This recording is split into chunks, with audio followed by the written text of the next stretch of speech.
Hello and welcome everybody to episode 12 of the Casual Spikes podcast, the dramatic return of the series. Even though it really didn't go anywhere, just my job expected me to perform more of my jobly duties. So, Terrible. trust me, if it was Randy's fault, I would have definitely thrown him under the bus 1000%. Good to know. Good to know. That's I got my CDL and I'm ready to go, doing some burnouts here in my little two-decker bus.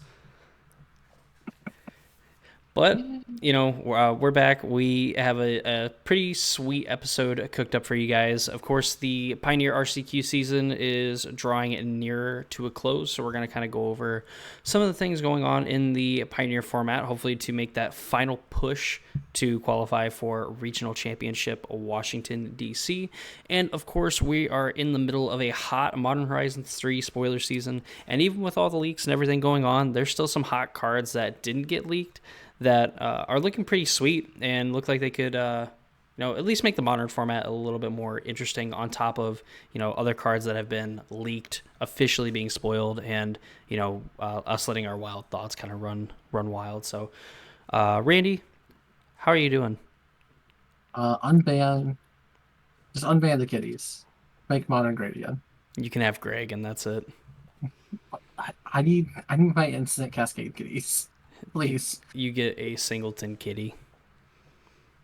Okay. Well, besides that, the press station. I'm doing okay. Have been doing terrible in my RCQs, so just always good to realize that you're not winning. Well, just because you're not winning doesn't mean that you're a loser. It just means that you get to watch the tournament at home like the rest of us. Uh, so I've only done 2 RCQs as it stands. Both of them were not large RCQs, and I want to say that between the 2 of them, there was maybe 30 players, and of those 30 players, there was at least 6 Nib Mizzet players. Because they know the sauce, man. They know what's going on. One of my RCQs had 4 Nib Mizzet players out of like 15 players. For those of you counting up at home, that is more than a quarter of the field. Yeah, that was painful, to say the very least, if nothing else. Um, for you guys who don't know, I play Arclight Phoenix in Pioneer because yeah, drawing 3 cards for 1 mana is almost like a legendary ability and shouldn't be allowed, and they keep allowing me to do it, so I'm gonna keep doing it. Um, but Niv Mizzet is like one of your harder matchups. Um, and just sitting down playing it round 1 and then seeing there be 3 other copies in the room, just go, I I'm chose the wrong deck today. I'm in danger. Yeah. That doesn't happen if you just either play slick shot aggro or play your infinite damage combo into your deck that they can then deal 150 damage on like the 5th turn of the game. I mean, you're not wrong, but also it was I beat 2 Gruul aggro decks going in, like, to make it into my top 8 and missing out on the top 4 cut. Tilt. Yeah. We Uh, were 5th place. honestly, I remember that. Sheesh. Slick shot, honestly, I don't know if we've actually like talked about it. It's been a while since we've had like a 5-6 hour pre-show conversation into like a 2.5 hour show conversation. But honestly, like when I see cards like slick shot, I thought, all right, like this is like a super aggressive card, but I feel like we've seen cards like this before, and they're usually like pretty good in theory, and then are kind of underwhelming. Like once we get them, like definitely doesn't live up to the hype. Kind of gets pushed to the wayside for something a little bit more consistent. Hmm. And I went from kind of having like this tempered expectation of like, yeah, this could be crazy, but I'm probably going to be let down by this. And Slick Shots actually like exceeded the high expectations, and I think has lived up to the hype of being this kind of super explosive card. And it's just trying to figure out like exactly what build best fits our bird wizard friend.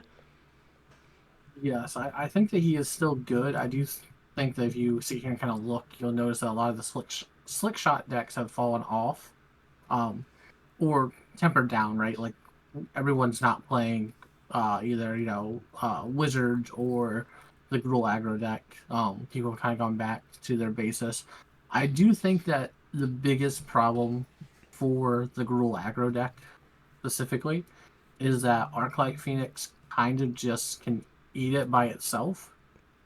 And what I mean by that is that they play enough removal to make you have to you have to have the protection spells, and then just having Leisure Shredder, like if I just go turn 3 Leisure Shredder into like removal spell for one of your creatures, discard anything that's not a land, he now just is a 2/4 that blocks all day. And it's just so much more investment you have to have for the Gruul aggro deck to get around that 2/4 or to like punch through it. There's and I seen some like early builds of like Gruul Slick Shot, and from my understanding that they're kind of going back to, I guess, an older build where they kind of like play a lot of these cheap pump slash burn spells, and then they try to win with a the Become Immense Teamer Battle Rage like combo. Yeah, I've seen some of those. I've seen Picnic Ruiner has been starting to see play in them as well. Um, so like they're definitely trying some new things. They're innovating. They're trying to keep up with whatever they can do or whatever they think they can do. Obviously, it's all dependent on what that player thinks is the best build, right? Because like no one has broken it. We all understand how the deck works. We all understand like what the good cards are per se, but no one's I don't think anyone's broken this deck yet. Or no one's come out like this is the 60 you're playing, and the 75 just depends on what you're going to see, or the 15 is just going to depend on what you're going to see in your tournament. I do think that would have gotten close. Like I mean, obviously, we have like the 12 or 16, 18 creatures have been solved, right? Like you're playing four select shots, four soul scar maids, monastery swiftfeeder, questing druid. The newest add-in, like that picnic ruiner, is being played as a two of. But I think the spell slots are still the biggest one of what people don't know what to play.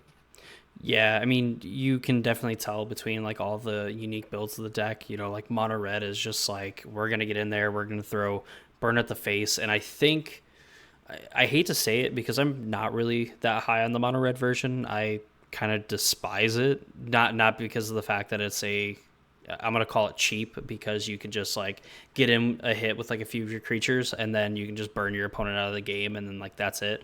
Where I think the red white and the green red version definitely have to be more combo or like I guess more combat focused and have like a minimal amount of burn if any to kind of like close out a game that they might need a creature or two to close out.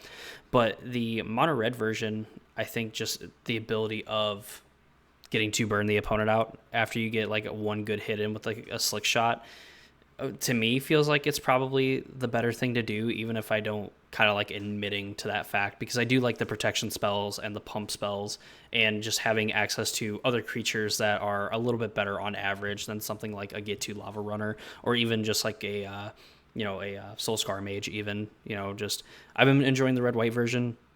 I really love playing the 1 mana 1/2, the favorite hoplite, and Mhm. the Illuminator Virtuoso. I've been really enjoying those cards, and especially when you pair them with the Monstrous Rage.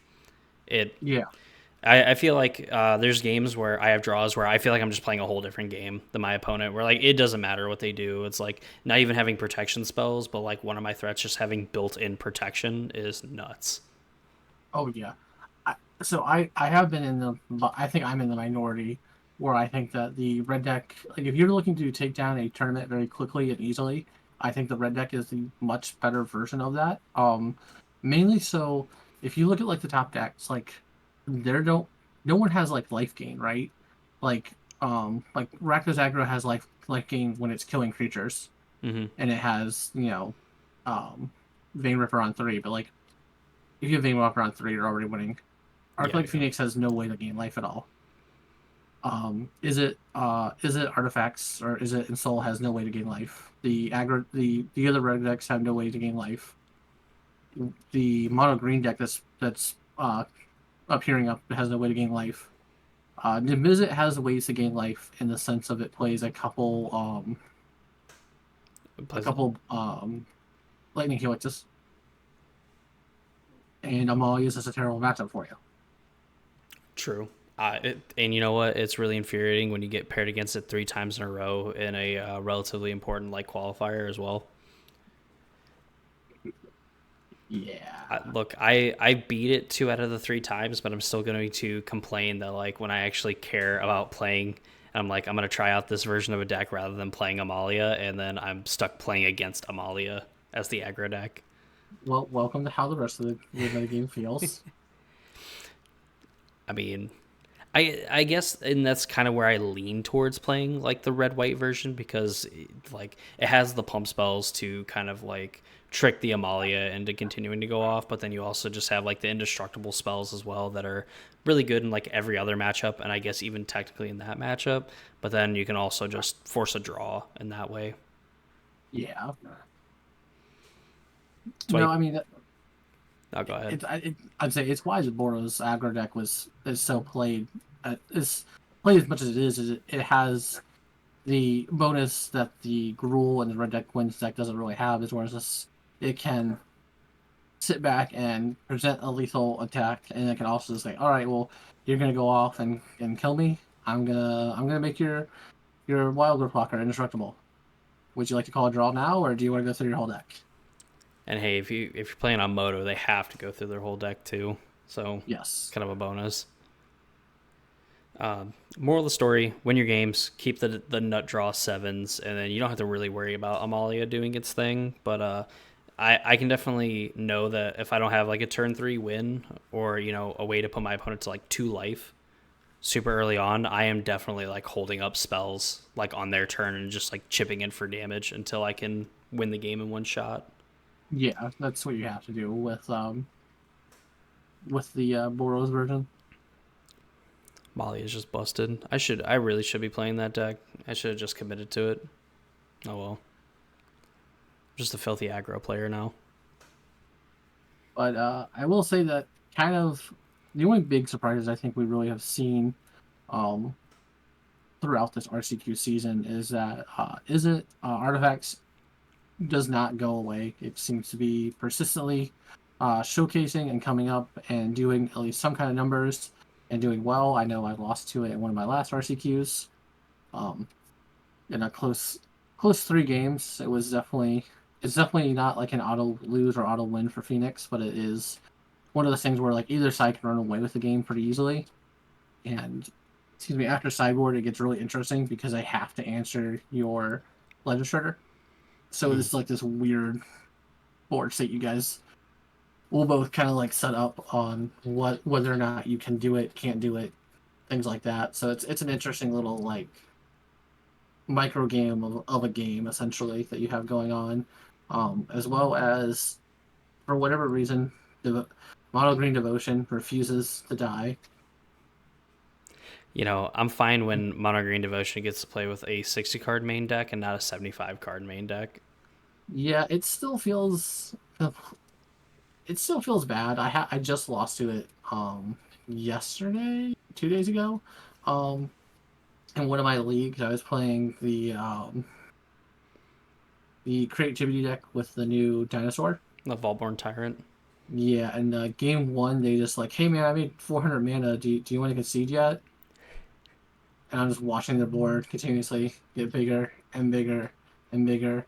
And I was like, yeah, I guess I have to concede to this. And then we go to game two, and they just turn two, play Stone Brain. And I was like, cool, man. Oh my god.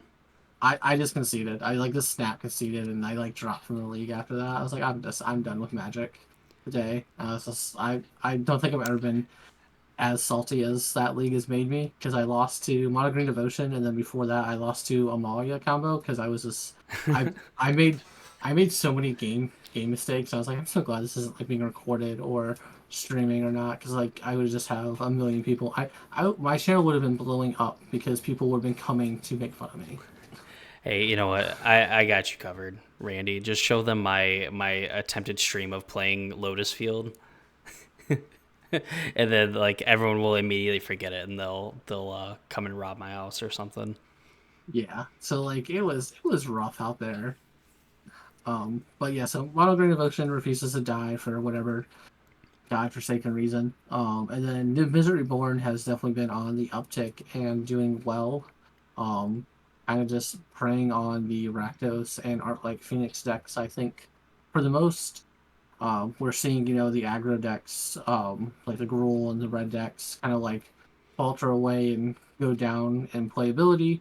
The Visit kind of then gets to go up and prey on the more mid-range decks because it is just the best. It's the best mid-range deck you can play in this format.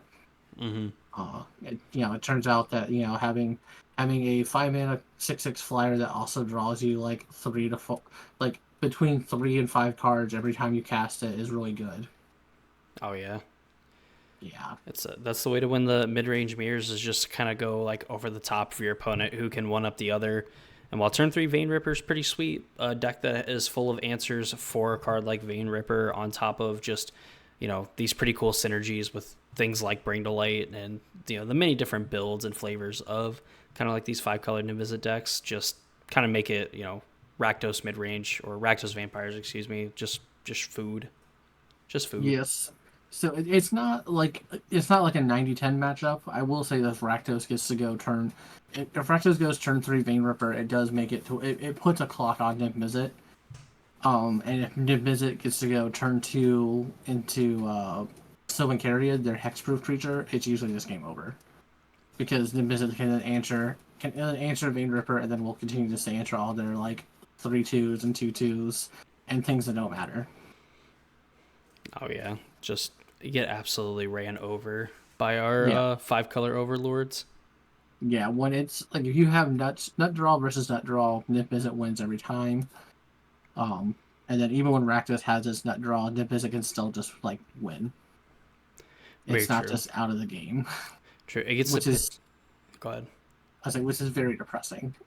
And you get to play a card that is banned in Modern in the Nimizet decks too. What card is banned in modern? Probably the card that definitely needed to be banned in Modern, but Oh, kind of a funny of the card. beanstalk. Yeah, yeah. Yeah, Kind of. I guess funny to think if I guess if you're not like in tune with Modern and its happenings there, Up the Beanstalk kind of looks like a silly card to be banned in the format, but again, kind of funny. yeah. I forgot that card was banned in modern. Despite the fact that was the reason why I was able to go to Denver was because of the beanstalk. It don't matter how you do it, you just gotta do it, baby. Oh God. I mean, Yeah. that oh my god. I mean, not to relive like past trauma, because like I played that deck. That was so gross. Is like I've played one of the versions where you literally just play all the like free, 5+ mana things, and you try to draw your entire deck and then win the game with Jace. Yeah. So when I was playing it, I was playing the take the extra turn Mm-hmm. card, Time Warp. I was also playing one Bring to Light to be able to grab that. I had we also had Mom in the main deck. Um and was there anything else crazy? I don't think there's anything else crazy besides what I was doing there.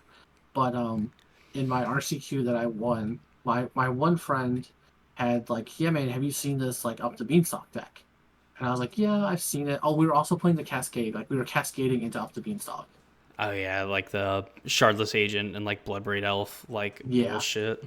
yeah. So Starless Agent would cascade only into Up the Beanstalk, and then Bloodbraid Elf would cascade either into Up the Beanstalk, uh, the Starless Agent to then go into Up the Beanstalk, or we would cascade into uh, Nissa, the 3 mana one with Oh the yep, landfall ability, yep. or into Jace, or not Jace, into Teferi. We were living dreams and crushing souls along the way that week that That RCQ. day, my god. But my friend showed it to me. I kind of seen Spike play it a little bit, and then my friend was playing against me, and this is when I was playing Rhinos, and I think we played probably 12 or 15 games. I think I won one of those games as Oh, Rhinos, oh, because okay, okay. Rhinos couldn't beat that deck. Like Rhinos had to force negation up the beanstalk, but it also had to worry about force negating the like 3 or 4 Teferis you're playing main deck, along with like your other spells, and like I wasn't playing 12 force negations. And so like it was like that. It's just so horrendous because like you had to force up the beanstalk as the Rhinos player, and then just lose to them if they would go up the beanstalk turn 2 force negation. Cool. I'm gonna play Teferi. Well, fuck. I used my force negation already. It's like, yep. I'm gonna uptick. So now your Fury, which was also legal in the format at the time, couldn't like answer it, and it was gross and unfair, and it was the best, like probably the most fun I've had in a while, just like soul crushing people. Wow. You want me to lose Amalia and Yawgmoth, and yet you are a Dirty Beans player. Fucking five head beans player over here. Listen, I lost my beans. I lost my rhinos. You lost toe beans, you lost actual beans, and then just Yeah, by extension, just your whole spirit is like gone into the aether. exactly. But Phyrexian Tower will be there to take it in. No, I can't wait for that. So I mean, I think all in all, the honestly, when we started kind of looking at looking at the Pioneer format, I should probably finish a thought before I start another one. Looking at the Pioneer format at the beginning of our CQ season, even like the few weeks leading up to it, we knew that Izzet Phoenix, Rakdos midrange / vampires, whatever the heck you want to call them, were like by far and away like the most dominant decks. Amalia felt like it was third. Maybe there's like a few decks that you could put in like the 3, 4, and 5 slot, but they were just by far and away not even close to what Izzet Phoenix and Rakdos midrange were doing. And while the metagame is kind of, I don't think really any bannings, nothing necessarily added to the format except for, albeit some pretty good cards like the Slick Shot Show Off.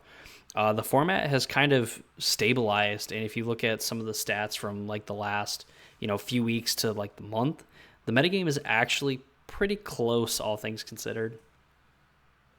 It's pretty close. I mean, Rakdos and Phoenix are still the two probably best decks in the format, but they are by no means unstoppable, right? Like there are decks obviously that sit down and go see Arclight, like see your opponent cast consider on turn 1, and you go, well, this is I've lost this game, and but like nobody is sitting down, almost nobody who is sitting down at RCQ is, you know, having your opponent thought seize you turn 1, or have your opponent go consider on turn 1 and going, well, I've lost this game. There's no way to win.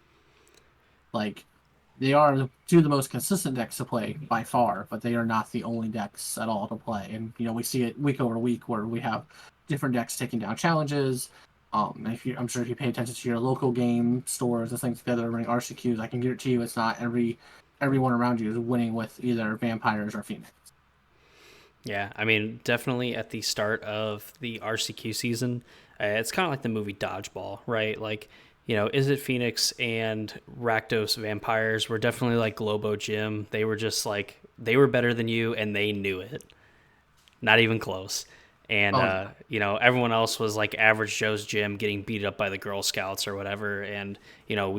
we have flipped the script. We are towards the end of the movie, and, Globo Gym definitely does not look as unbeatable as we thought they were. And while there's probably still some changes that can be made to the format, I know I said it when we got the ban and restricted announcement. I believe it was like the 13th, something like that. Yeah, something like that. We could have seen some potential bannings. I was okay with no changes to Pioneer. Of course, we didn't expect any for Modern, and I think this is kind of why we didn't see any changes, because the format is actually in a pretty decent spot, even if there are some changes that could be made. Yeah, yeah. I think it's not in a terrible position. I think that going forward, we're going to still see people trying to innovate, trying to change up the decks and things like that. Um, Vampires and Phoenix are still going to be the two top decks, but like you said, we are nowhere in a metagame where it is you're taking Phoenix, you're taking Vampires, or you're losing the tournament. Oh yeah, I would argue that you would probably lose the tournament if you take those decks over any of the other sweet piles that we got in the format right now. I don't know. Phoenix still feels really good. You just get to do some dumb stuff with that deck. Ooh, Niv Mizzet. Stop it, I Patrick. You're scaring him. don't talk about Nick Mizzet in this household. Ooh, five color dragon. Bring delight. I will say I also wasn't playing the profs version of Arctic Phoenix when I got stuck playing against um Nick Mizzet twice. So that did definitely hurt me because profs is kind of broken. You know what I learned about profs? Specifically the eidetic memory part of the card. What?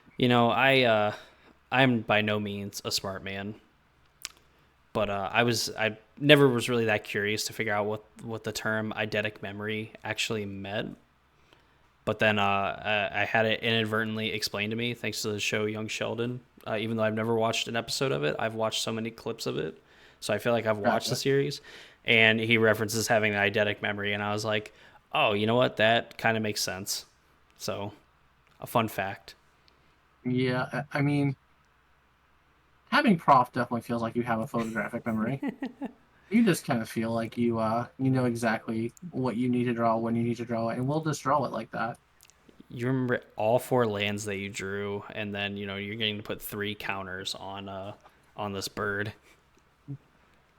I will say at one point in time I was playing a mirror match against Arclight Phoenix, and it felt really good to watch my opponent have to um what's that? I can't think. Like, he had a galvanic iteration, a Mm-hmm. lightning axe, and then also fiery impulse my bird to kill it. Oh My my ledger god, shredder. 13 damage, Yeah, my ledger shredder was like 13 something ridiculously huge. ridiculously thick. It was one of the best feelings watching my opponent have to use essentially like four cards to kill this 2 drop. So when do we get Bowmaster printed into Pioneer? Don't stop killing my decks. No, Okay. there was another card that I had that I guess wasn't necessarily meant to like hurt feelings, but of course like I'm thinking about it and I completely forgot because then Bowmaster popped in my head. Let me have fun with my Lesser Shredder and my Treasure Cruise Oh, that should have been banned. oh no! When does is it Phoenix start playing one copy of Monstrous Rage so that when you draw like 15 cards on a turn, you can just Monstrous Rage your bird to trample over their things and win the game? Oh, Is this the Mirror Breaker? no, no. The Mirror Breaker is just playing Ashiok and hitting better than your opponent hits when you neg for them. Sheesh. Like, I definitely drew better. Like, the mirror match is so weird because it's so much on like who can draw better and who has better hits. Like in the mirror in game two, he Ashioked me like for 3 times, 3 or 4 times. He was able to like down tick Ashiok and it hit like nothing relevant. The first Ashiok trigger I hit 2 Arclight Phoenix. That I was like, basically that sums up playing the deck like in just one turn cycle. oh, it does. The whole deck is just like when you put Arclight Phoenix into the graveyard early on, like you're just leaps and bounds ahead of whatever your opponent's doing in this metagame. And then when you're just like playing the fair matchup of like a Leather Shredder and Picklock Prankster, you're just like, oh my god, why did I play this deck? I registered this on my own free choice. What was I thinking? Oh, you just play like one. You're playing like two different decks in like a tournament. You're either playing like the busted graveyard deck or you're playing like the fair like is it like control slash mid range deck. I will say that I think that because of Picklock Prankster, like this deck is so much better and consistent. But like, there's so many times where like turns like 1 through 5, you look like an anemic deck that's not gonna like my opponent registered this. Why did they register this? And then like turn 6, you'll just like Picklock Prankster into Picklock Prankster, uh, cast Treasure Cruise, get back 3 Phoenixes, triggered by Leisure Shredder, discard like this irrelevant spell, Lightning Axe, Firing Impulse your creature, swing for 13. And it's like, I was winning this Yep. game. Like, my opponent was doing nothing, and I'm down to 7, and have no board state. What happened? What happened? I had a dominant lead, and my opponent did some bullshit, and now I'm like, I'm losing. What happened? You're either playing a shitty graveyard deck or you're playing Legacy, and that's what it feels like playing the birds. Yeah, it's 100% legacy or nothing. Oh shit, we get some sweet chair action here in the booth. Yeah, well, if my cat wasn't so goddamn picky, I'd be okay. Damn it, Greg. It's okay. He'll be back in here in like 2 minutes after he opens the door back up, because he's a goddamn asshole. Why'd you kick me out? Yeah, that will be his response. So I think we kind of summed up the Pioneer kind of meta and the happenings pretty good. Yeah. I don't think I have any more to add to it. If there's something that you want to add, Randy. No, I'd rather get into the sweet, sweet Modern Horizons uh, previews or reviews of cards that have been officially spoiled. Okay. We can get into those, and I have the list of cards here. I'll let you bring them up as we kind of, well, at least the ones that you want to go over, and I'll kind of like throw in some of mine here and there. But of course, before we get too deep into the MH3 spoilers for probably one of the most, I'm probably one of the most hyped sets this year, easily one of the most hyped sets. Yeah. For some reason as a commander product alongside of it too. But before we get into it, I just want to say, thank you all for watching. If you are still here watching the show, that is a good way to support us and our content. So if you would like to support even further, you can subscribe to this channel for more episodes of the Casual Spikes podcast, along with some other modern and pioneer / longer form videos, and also going over to Randy's channel, Modern with Randy, where he usually attacks whatever the RCQ, format for the RCQ season is going on. So currently it's Pioneer. He's doing a lot of Pioneer stuff, really cool stuff going on over there. So I will have his channel linked in the description. So definitely go into the description, throw him a subscription, that it's a good way to support the channels. Yes. And to support the people bringing you probably, I'm not going to say one of the most erratic or unhinged like podcasts, because I'm sure there's probably some pretty fucking crazy people out there. But there's definitely, rice being made from sandwiches over here. It doesn't make any sense. Yeah, I mean that's our style though. That's the brand, baby. Yeah. So Modern Horizons 3, we've been here. This is our third go around for Modern Horizons, and this set feels like it's kind of playing with house money. Modern Horizons, the OG one, had some pretty high expectations because it was the kind of first ever straight to modern product that we were getting, where we were going to see all new cards. Like, this wasn't going to be a reprint set. We had been used to, modern master sets where we would get reprints of all the cards that were legal, and, we would have Tarmogoyf for every like 2 years, and that was sweet, and we were happy about it. We were hyped, hashtag hype sauce. And Modern Horizons was kind of like this new take kind of on that product, I feel, and it was absolutely a home run, even though we had, Astrolabe and the Hogak, format, really, like, the set hit a home run. Like, this was probably as good of like an introduction to kind of a straight to modern set that we could have gotten. A lot of power put into the format, a lot of like older cards that maybe didn't see too much play kind of got like thrown into the spotlight. Some new archetypes, kind of came from it. Exactly what we wanted. 2 comes out, and while I think the format, you could argue that the format is worse for it, I think the fact that, Modern Horizons 2 kind of stepped up its game from the original one. There was a lot of power in the set, maybe too much for some people, but I think at the end of the day, it was something that ended up being pretty necessary. And, again, I think it was another like home run set, accomplished its goal, got in, did the thing, got out. And, we're here at 3 now, where, again, it's kind of playing with the house money. We know what to expect from this point. We have our free cycle of spells. We have our reprints of fetch lands, this time ones that we actually need. And some new cards that have a take on some legacy cards and some other vintage cards and whatnot. Kind of what you would think you would have expected from the original two, and kind of getting more of that in this one. So overall, I'm still super hyped for the set, even with all the leaks that came out. Randy, tell them how you feel. Yeah, so I really like the Modern Horizons 1 and 2. Obviously people will complain about free spells. I think that like well, yes, they are very pushed. I don't think it's terrible. I also think that people or Magic players in general just like to complain. I know I'm definitely one of them. I constantly complain about Violent Outburst being banned, despite the fact that it was probably a good choice to ban the card. Um, so I mean, Magic players will always ban or always complain about whatever. I think the best thing I ever heard was that you could put a $10 bill in every pack of Magic the Gathering, and players will still complain about how their $10 bill was folded incorrectly. Yeah, I would agree with that. That's a true statement. But I do think that this Modern Horizons 3 is looking more towards the past, which I kind of enjoy.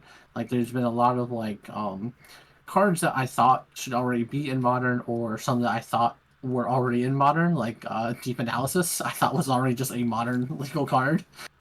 Did not realize it was not. Yeah, Um, I don't like that's not going to change anything. Like Deep Analysis being in modern, it's not going to break anything. That's not like, oh, this deck really needed this card type thing. So like that's not going to change anything. But I do like that they're bringing in cards that like I think should have been in modern or should already be in modern type thing. Um, what's the first one I'm going to talk about is Recruiter of the Guard, which is a reprint from I think it was Conspiracy Take the Crown is when we first saw it, or it was the first yep. Conspiracy. I don't remember It, which one it was. it was the second conspiracy set, which I think was Conspiracy Take the Crown. Awesome Okay. set, by the way. Oh yeah, the conspiracy sets were super fun. I really enjoyed like the drafting of those sets were really weird and fun. Oh, just so I love it. I love drafting. Anyway, continue. So Recruit of the Guard, for anyone who doesn't know, is two generic and a white for a 1/1, and then when it enters the battlefield, you search your library for a creature card with toughness 2 or less, reveal it, put it into your hand, then shuffle. So Imperial Guard is what the card everyone knows, and that gets power 2 or less, and this gets toughness 2 or less. So this is like a staple you'll see in like Legacy, Death and Taxes. It was a staple in that deck, um, and it's just kind of a generically overall good card. Notably, this gets like Solitude is the one that gets that is toughness 2 or less. Probably one of the most notable cards that you're going to pair it with, I think, or will get paired with it right away. It's also a bunch of the other things you can pair with this and get just like incremental value. Will this make Death and Taxes viable in modern? No. Will it make some sweet decks though, and possibly push us towards more mid range and maybe even bring some Aether Vial decks back into the format? Possibly. Yeah, Recruiter of the Guard just kind of feels like. I mean, we had Imperial Recruiter like printed in one of the modern sets. Maybe it was the original Modern Horizons, I think it was the second one. first or second one, because I think that's where we got that one for a legal modern printing outside of Yeah. like a master set, and it saw some play. And I mean, past getting that trial period, it hasn't really done a whole lot for the format in terms of making like a really like a tier 3 deck, like a tier 2 or whatever. But I think Recruiter of the Guard probably is like an appropriate power level for modern. It just enables more fun things, like let people do fun things in the format, even if they aren't like a tier 1 like home run. We're gonna windmill slam this in a deck that is already like dominating the format. So I like it. Yeah, I'm happy with seeing it converted into modern, and I'm happy that I already own more copies of it. Man, I want to say I opened up I think I opened up a foiled like Recruiter of the Guard like way back in the day, like that, like because the Berserk was also in that conspiracy set too. Yeah. So I think I ended up selling those and getting probably more packs because I was a degenerate back then. But it I is what mean, it to is. be fair, Recruiter of the Guard's only good if you're playing in Legacy or if you're playing in Commander, and you don't play Legacy and you don't play Commander, so it makes sense. That's true. Shout out to the commander homies, all three of them that I would care about. Anyway, so Recruit of the Guard, overall, pretty cool inclusion to the set. Pretty sweet art, too. Yeah, I'm looking forward to see what that full art ends up looking like. I think it's gonna be sweet, and I'll probably end up buying 4 copies of the full art and pretending I'm gonna play them, just like I pretend to play my Ragavans and Urza Sagas. Oh, the rich keep getting richer. Mr. Fancy over here. Yeah, I have all these cards that I don't actually cast because I play worse decks than I should. Fanning himself off with the Ren 6s, the Ragavans, and the Urza Sagas on a hot Ohio day. And then Jordan Cats in the tournament. Shoo. Oh, it's so painful. It's Just, so painful to own like good cards that you just never cast in a tournament. my God. All right, Randy. I'll serve it back to you since you have more cards than me. Okay. So next we're gonna go with Birthing Pod. I mean Ritual here. Um, Basically it is so it's an enchantment for 1 green and a generic, and then it has at the beginning of your end step. If you control a creature, you get to look at the top 7 cards of your library. Then you may sacrifice a creature. If you do, you may put a creature card with mana value X or less from among those cards onto the battlefield, where X is 1 plus the sacrifice creature's mana value, and put the rest of the bottom in a random order. So this is a fixed version of Birthing Pod, um, quote unquote. Magic has kind of done this a couple different times since they've banned Birthing Pod. They keep kind of making these Birthing Pod-ish cards. This one might be playable. I'm not sure if it's actually going to be good or not. I think that if it is good, Aspiring Spike will probably be the first person to break it and show us all how dumb we were because we didn't think of these like 4 cards to combine together to win. And but it is kind of interesting. It also is interesting to note that you can stack these as well. So if you have like 2 or 3 of them out, you can like kind of continuously stack them and just kind of keep going bigger, bigger, bigger with them. Yeah, I guess that's pretty true. Better than the permanent based ones where like you tap them to activate them and do the thing, and then going infinite that way with them. Yes, I mean there's no side effect for this. Um, and notably, you do just get to look at the top 7 cards of your library and then decide if you want to sacrifice a creature. So you're not like forced into like committing to this at all or anything like that nature. So it is kind of nice to notate. Like so if you know, you just look at the top 7, there's nothing good that you want to go get or sacrifice a creature on your board, you can just go, no, I won't do this. Yeah, I definitely don't have the guaranteed value like with what's her face from like the Ravnica. I think Ravnica Legion Oh set. yeah, Pod Mom. That's what they yeah, I call can't her. think of her name. Yeah. Birthing But Pod, yeah, Pyre of Heroes. Like insert whatever version of Birthing Pod that has existed that currently exists, and this isn't nearly as abusable, and it's definitely a lot more random in a way. Like there's definitely more setup you need to guarantee the creature that you want. yeah, I will note though, this is the cheapest version that we've ever had too. So this is only 2 mana, which is kind of huge. So I mean, like at the very worst, um, like magical Christmas land essentially, if you go like 1 drop Citrus Supplier into turn 2 Birthing Ritual into end of turn getting a 2 drop, like you did just essentially have 4 mana worth of spells on turn 2. No, I guess that's true. And I mean, like Magical Christmas Land being like you built your deck to have 1 drops and 2 drops in it.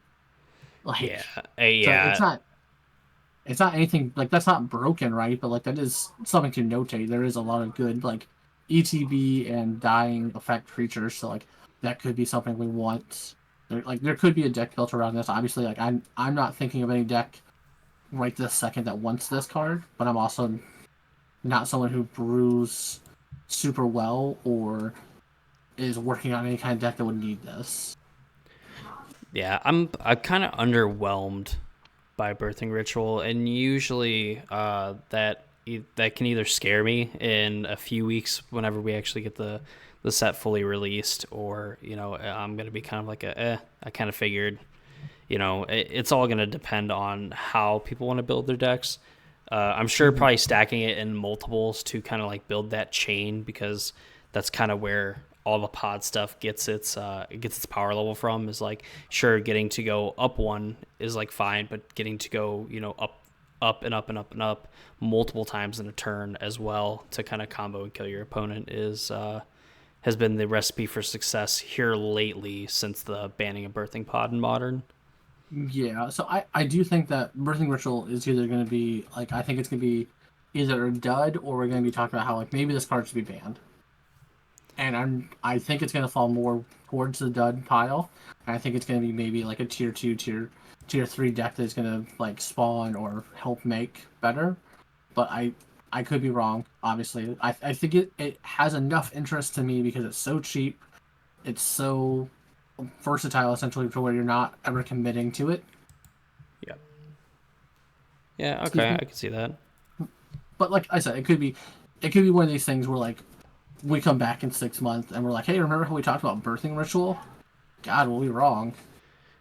Yeah, I think I will kind of agree with you. It's probably going to be closer on the dud side of things. I just think that I don't know if it not having the restriction of just looking at 7 cards and then deciding to sacrifice, if you just were like, I can sacrifice a creature on end step and go get something like one up the chain, would have Mm-hmm. been, would have been okay. And I think if you made it like a hard restriction where, like, if you made this legendary or whatever, like you needed to put in extra work to have multiple copies on the board, I think that would have made it okay, rather than having, I can have multiples of them, but I can only look at the top 7 cards for it.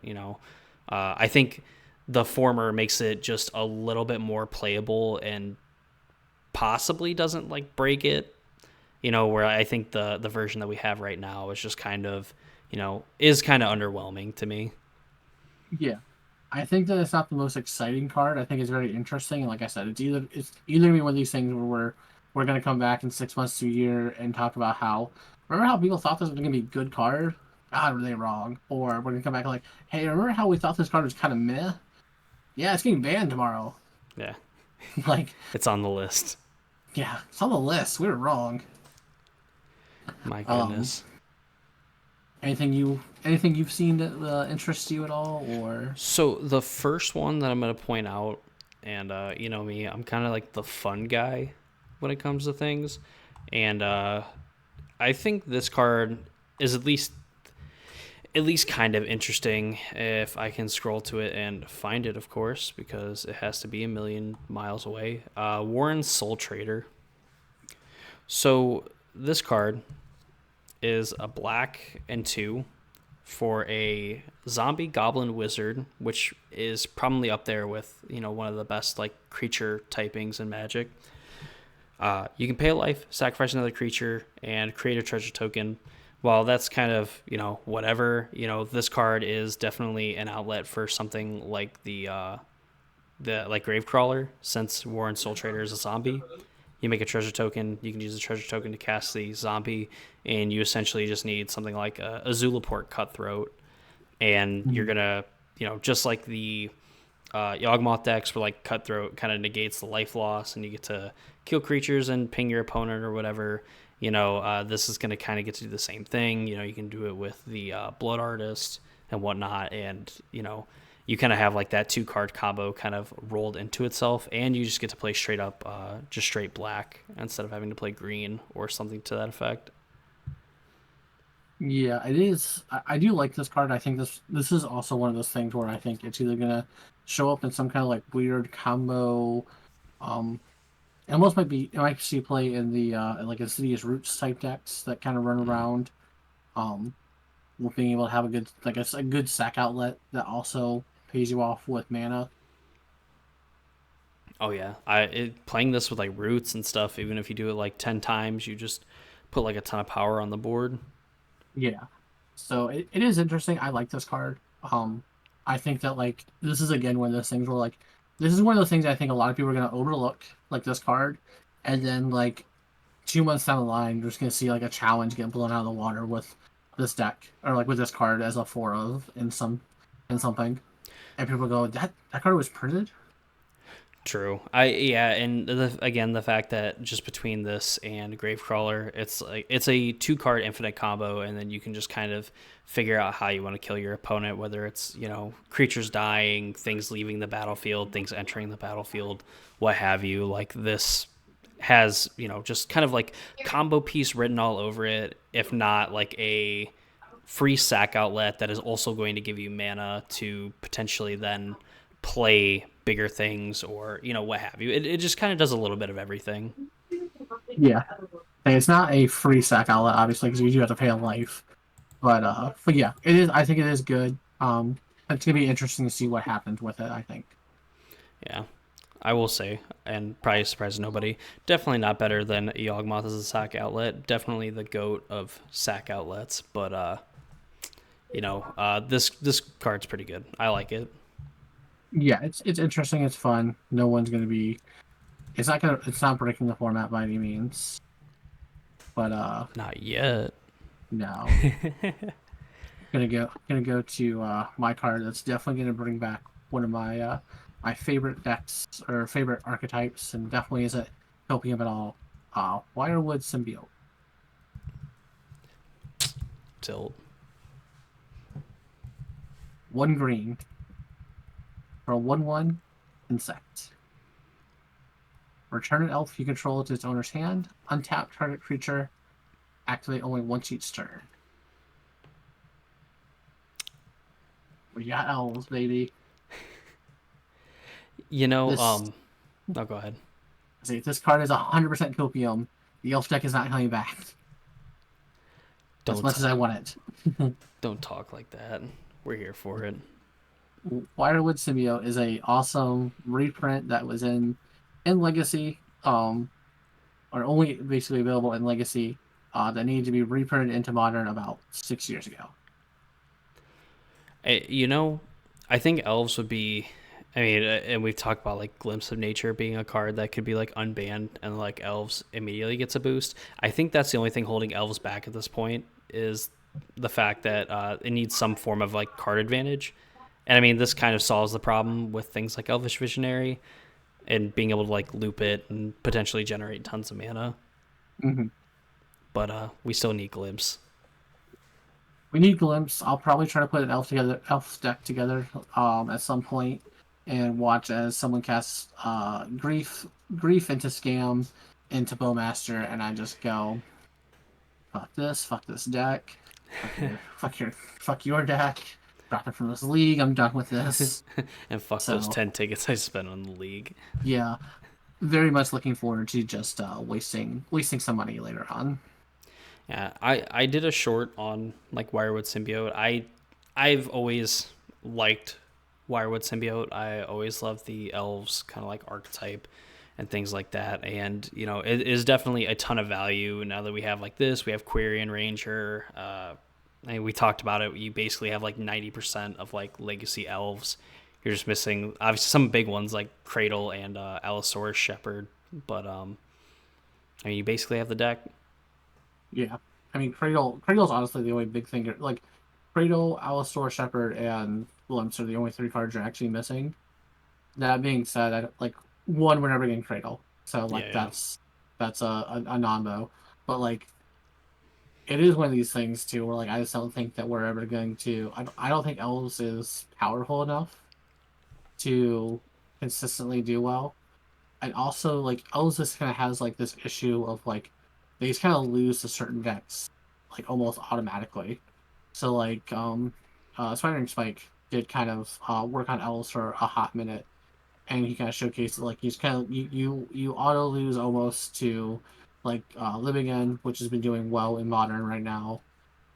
Um, you don't really have a game plan against Titan that will just win faster than you can, and I mean I don't know if you can, but I guess you can theoretically go wider and bigger than the like domain decks theoretically, but like it's just one of these things where like you're already starting at a disadvantaged position, and Wider Witch Symbiote is not something that like brings your deck from a 1 to a 10.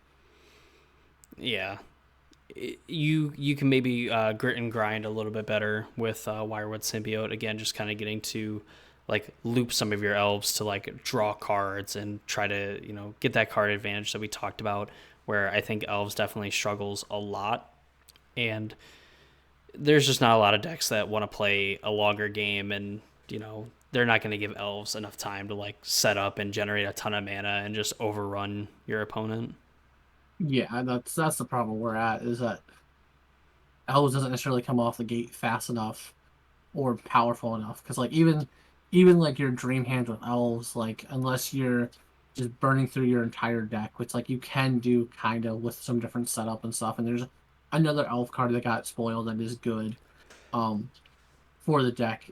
It's just still one of these problems that elves has where like you don't get your glimpse turns where okay, well I went through 45%, like 45 to 65% of my deck, I put in 45 power.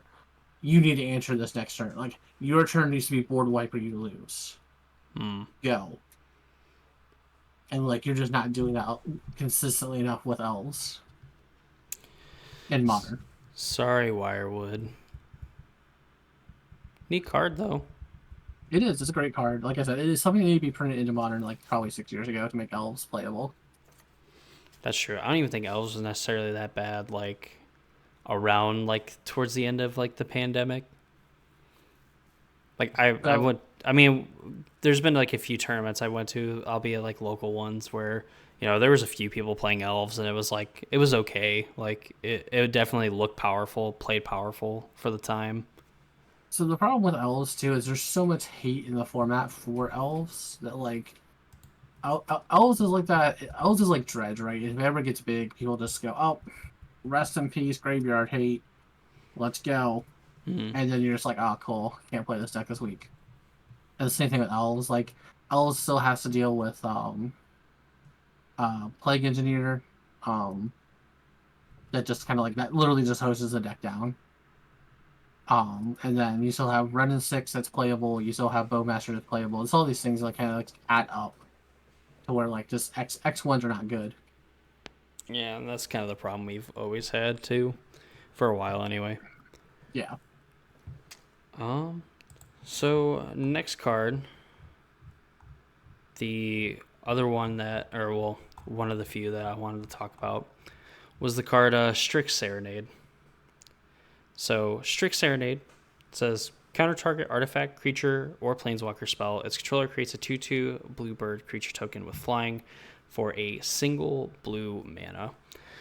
So this is reminiscent of that card Swan Song from like Theros block, and that saw a considerable amount of play. It was basically the opposite, where I think it was like instant sorcery. I think it was instant sorcery enchantment. Yeah, something like that. I'll tell you for sure. I'm pretty sure because I think it's all like the opposite of like what's on Strix Serenade. Yeah, enchantment and instant sorcery spell.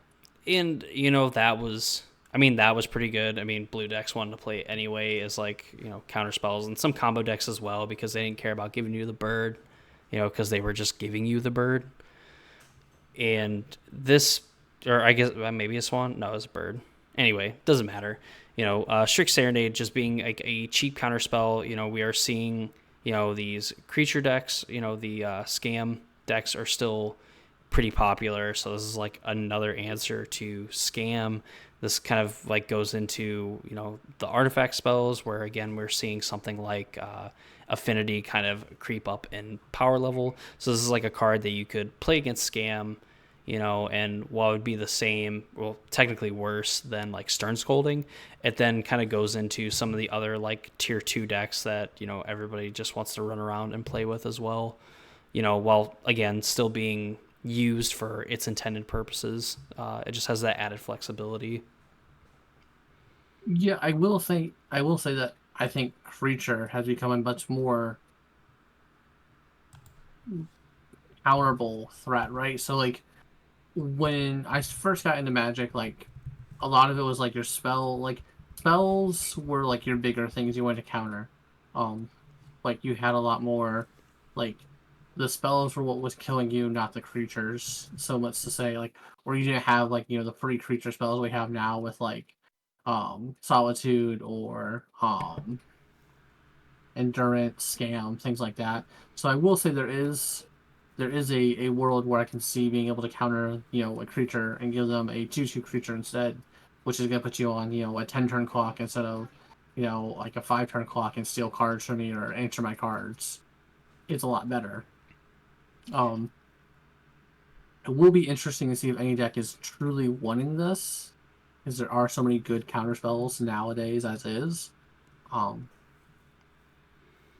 Yeah, I mean it's definitely going to be finding a spot. I mean, we're at the point in Magic, 30 plus years deep at this point, and I mean, I would like to think that even before this card, that we've had like every version of like counter XYZ spell, and then its controller does X. But I mean, we've seen it with like an offer you can't refuse, where we see people use it in like these combo decks, and this is probably like another counter spell that is going to be more for like the combo decks than it's going to be for someone that's just playing like blue white control or whatever. But you know yeah. uh we saw the inverse Swan Song was like a card that people wanted to play, and this being a card that I think if it was printed in place of Swan Song, it probably wouldn't have seen that much play as Swan Song, but I think this would start seeing more play now because the creatures are starting to get a lot better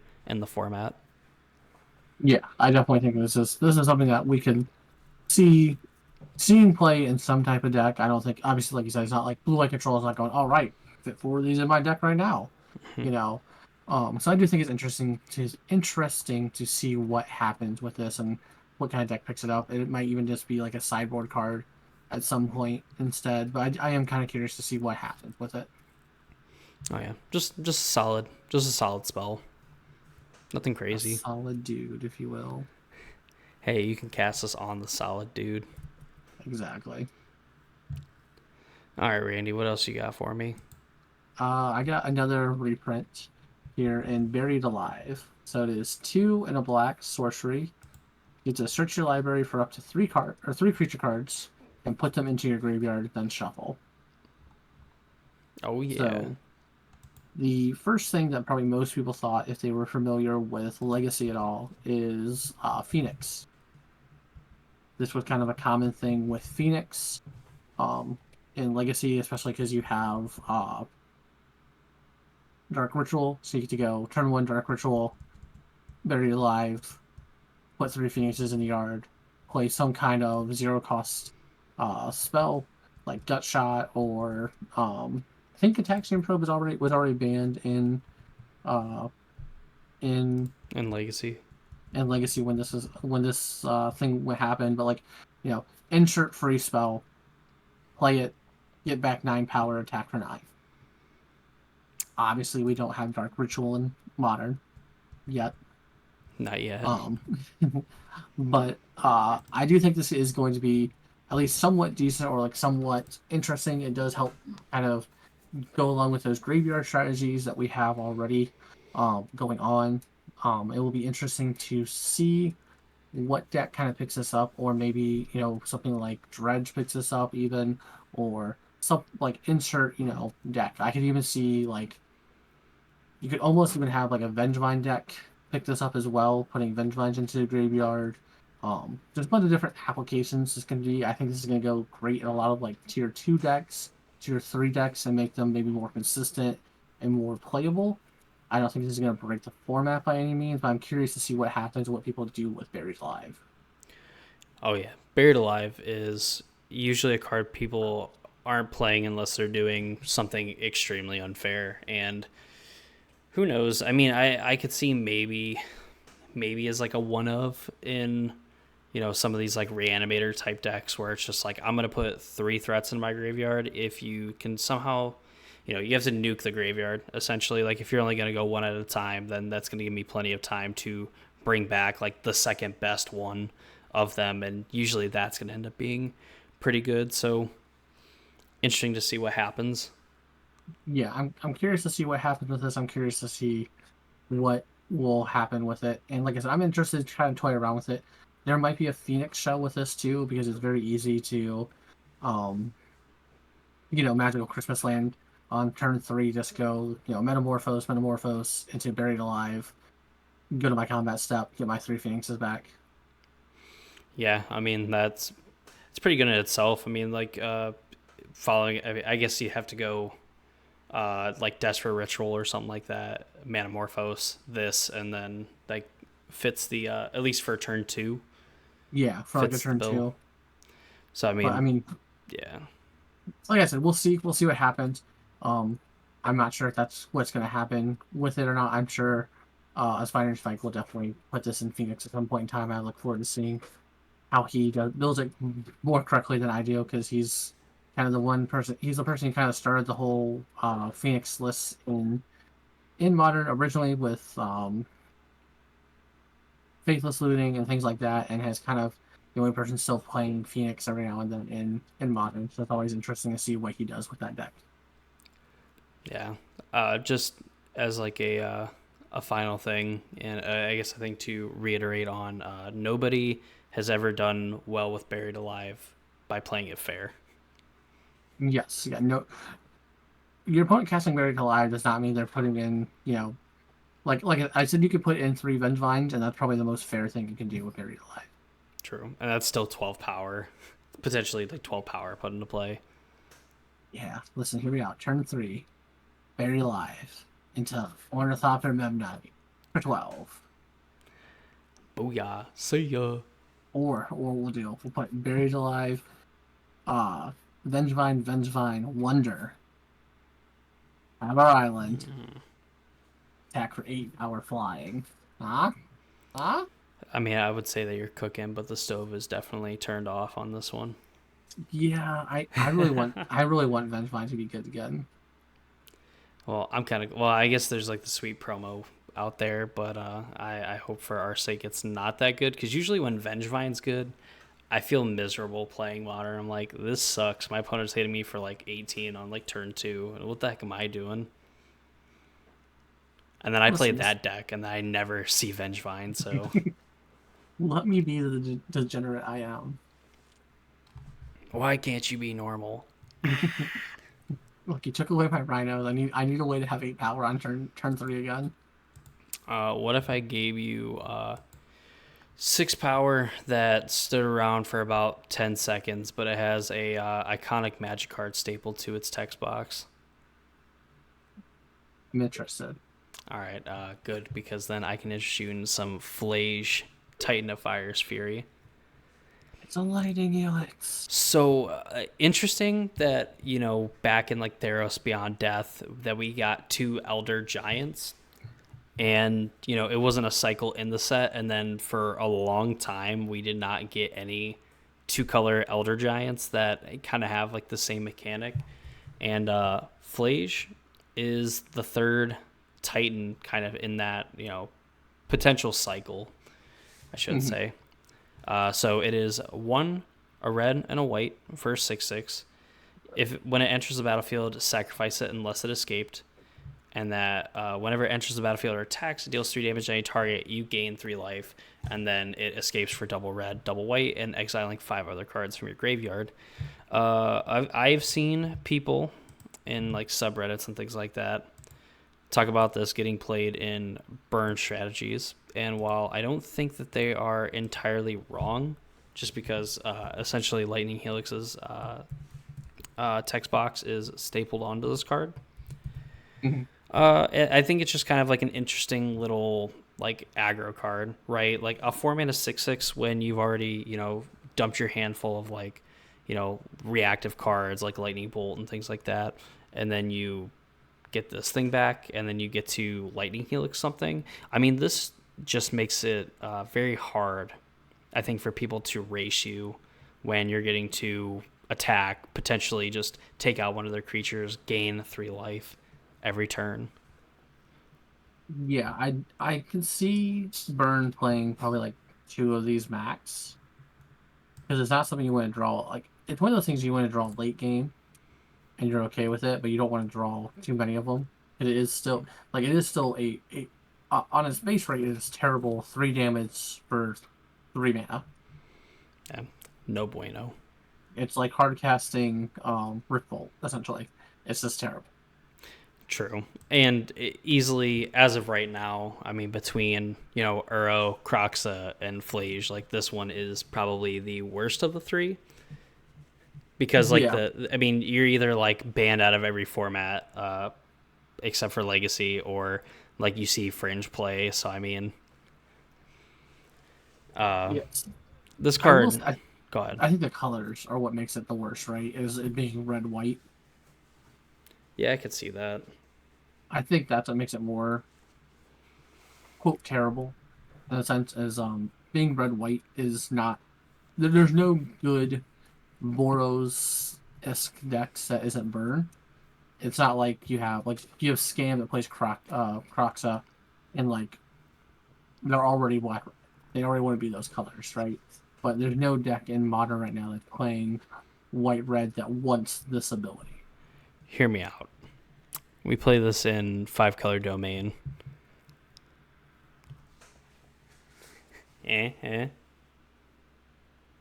anyway, that is concluding this episode of Casual Spite No, stop it. with No, don't worry, super. everybody. Don't worry. I only have the authority to end the episode. He's stuck here For with now. me in an infinite time loop. So, yeah, Flage, definitely the weakest of them, but at least slightly interesting just because, like, all the Titans and stuff, some of them have had their time in the sun, some longer than others. But, it remains to be seen. Just kind of like a solid card. Not broken, but, does its job. Can play its role. Yeah, yeah, yeah. I'm interested to see what happens with it. I'm interested to see what decks pick it up. Again, this is not a card that's going to break the format by any means. Excuse me. Excuse me. I don't think this is going to break the format or do anything super broken or anything like that. But I'm curious to see what happens with it. Amen. All right. So next I have 5 cards I want to talk about. Whoa. Yeah, it's okay though because they all cost 2 mana. They all probably won't see play, but I'm curious to see if they actually do anything. And that, of course, is the medallion cycle. Essentially, the pearl, the sapphire, the jet, the ruby, and the emerald. They're all excuse me. They're all 2 mana artifacts, and they all have either whatever their respective color is costs 1 less to cast. So either white spells you cast cost 1 less, or black, blue, red, green. I don't think these are broken by any stretch of the imagination.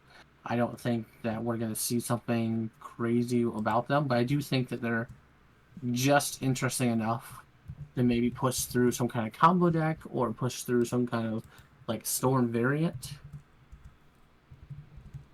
Oh, I just misspelled that.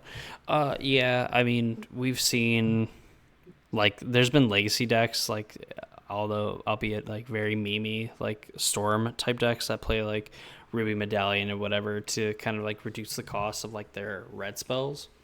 But Mm-hmm.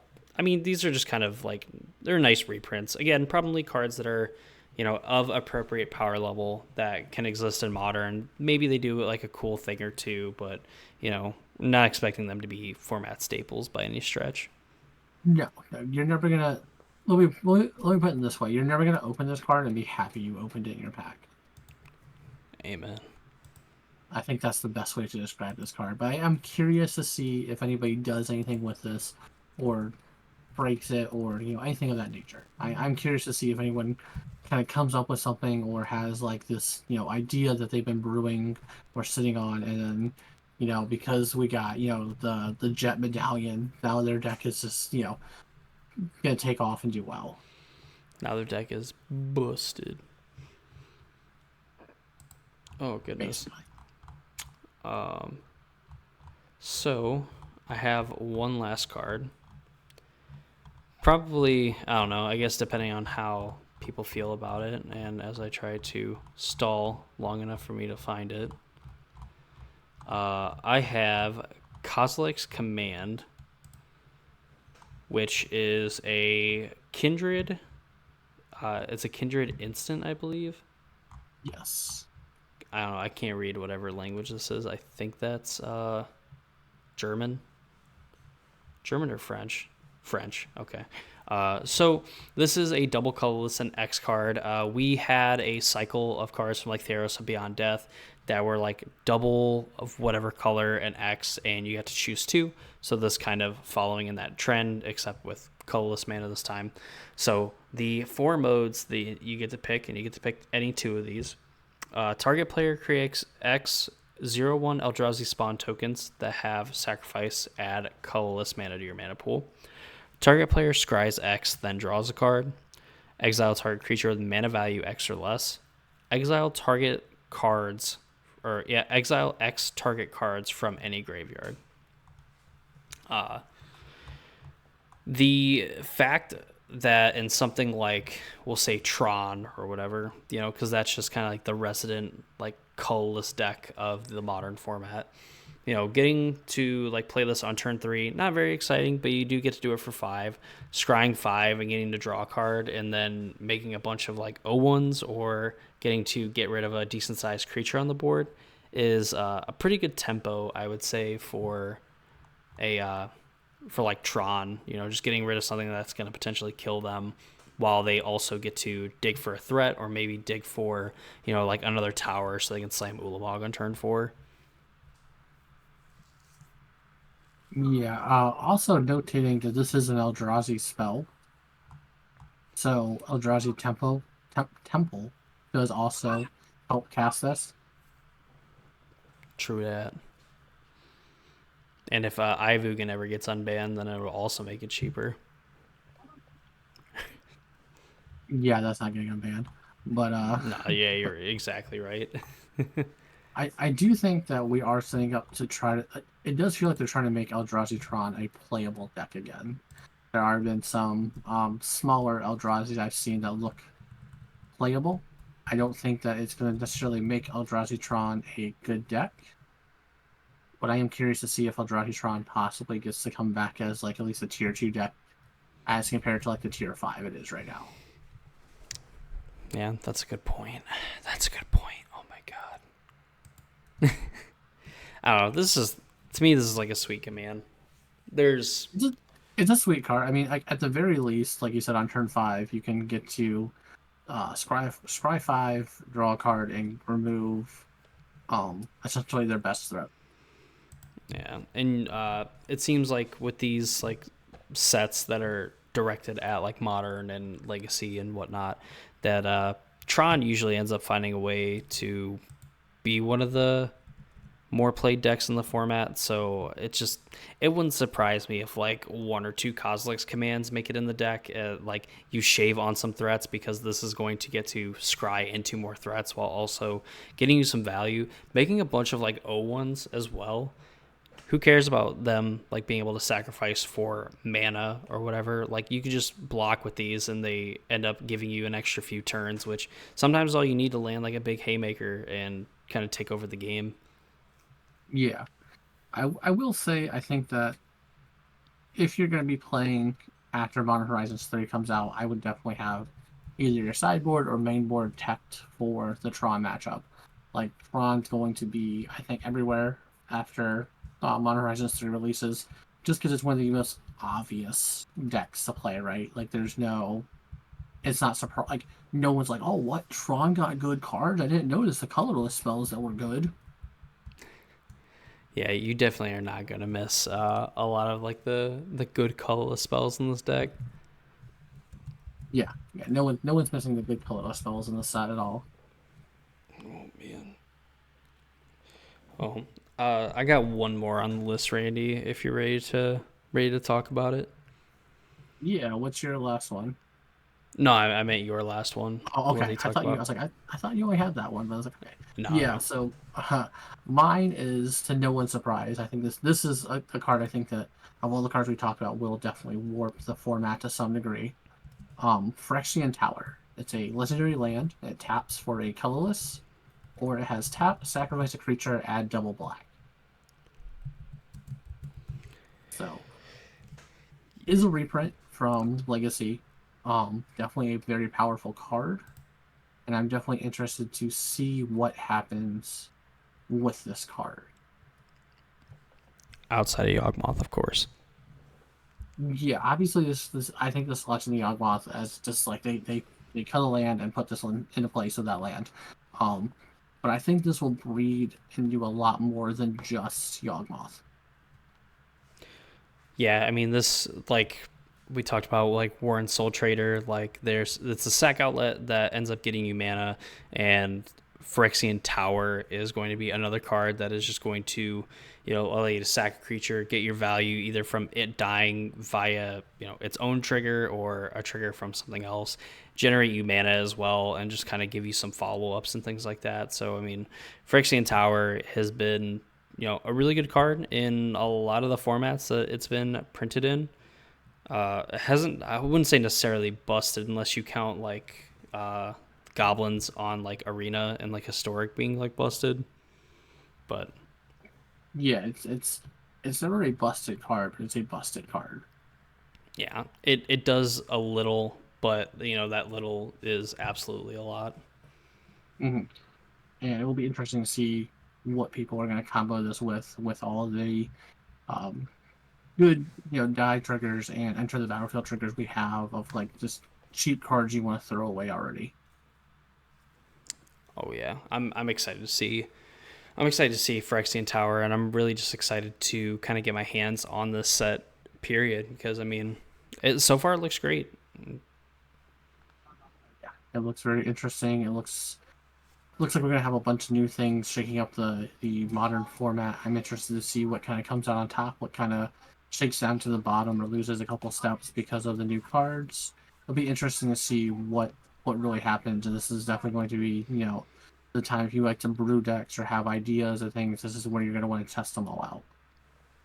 Oh yeah, and I've heard that from some of the people, like from the video and stuff that we got on Tuesday, I believe, that the limited format looks sweet too. So it just seems like overall like just another, top to bottom constructed limited, just a banger set. Yeah, Yep. definitely looks good all the way around.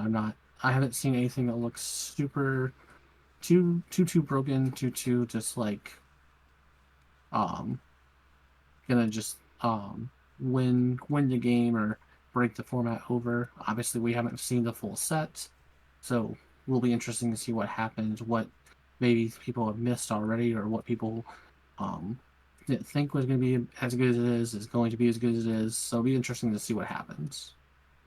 Oh yeah, I'm looking forward to. I'm really just looking forward to the set. I'm ready for this thing to come out, like with the leaks happening like well before the spoiler season was supposed to start, and you know now coming to find out that a lot of the cards that were leaked are actually indeed in the set from the Hmm. looks of it.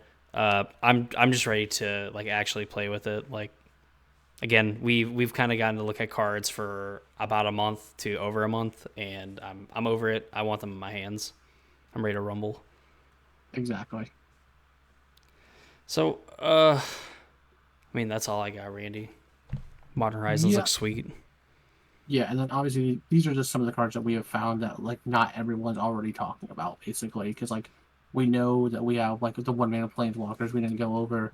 We had like the bigger Eldrazi's that got spoiled, power balance, six got spoiled, like all these things. Like we could sit here and talk and probably spend 5 6 hours talking about this set if we really wanted to. But these are just some of the things that we saw that were no one was talking about, and then we have found to be interesting or something we're excited to see. Yeah, just some interesting cards doing some interesting things. Yes. Even just appropriate power level cards, too. I mean, just something that isn't, this is going to warp the modern format. We have not really found, at least from these list of cards, like the Hogak of the set. Yeah. So, I do think that Wizards maybe did finally figure out how to build. a Horizon set without breaking it. Like I said, we have not seen all the spoilers, so there's still chances for Hogak or the next Grief or insert whatever. Yeah. Hopefully not at this point. Yeah, I'm very hopeful that that's not going to happen, but I also don't trust Wizards. That's fair. I understand. Well, all right, everyone. Uh, Randy, I'm kind of surprised because we did kind of keep it short and sweet. As short and sweet as we usually keep it. Um, I mean, yeah, like overall, RCQ season Pioneer format definitely starting to look like a more balanced format, and Modern Horizons 3 looking like I'm gonna say a busted set, but not like in the fact that it's going to ruin Modern, but just some like banger spoilers, some great cards, appropriate power level cards. It doesn't seem like anything is going to be too busted right out of the gate, and I think they probably third time's the charm. I think they might have perfected it. Yeah, I definitely think that they might have done what they needed to do and has finally kind of gotten this all taken care of. So we'll see. All right. Thank you all for joining us for episode 12 of the Casual Spikes podcast. If you are interested in watching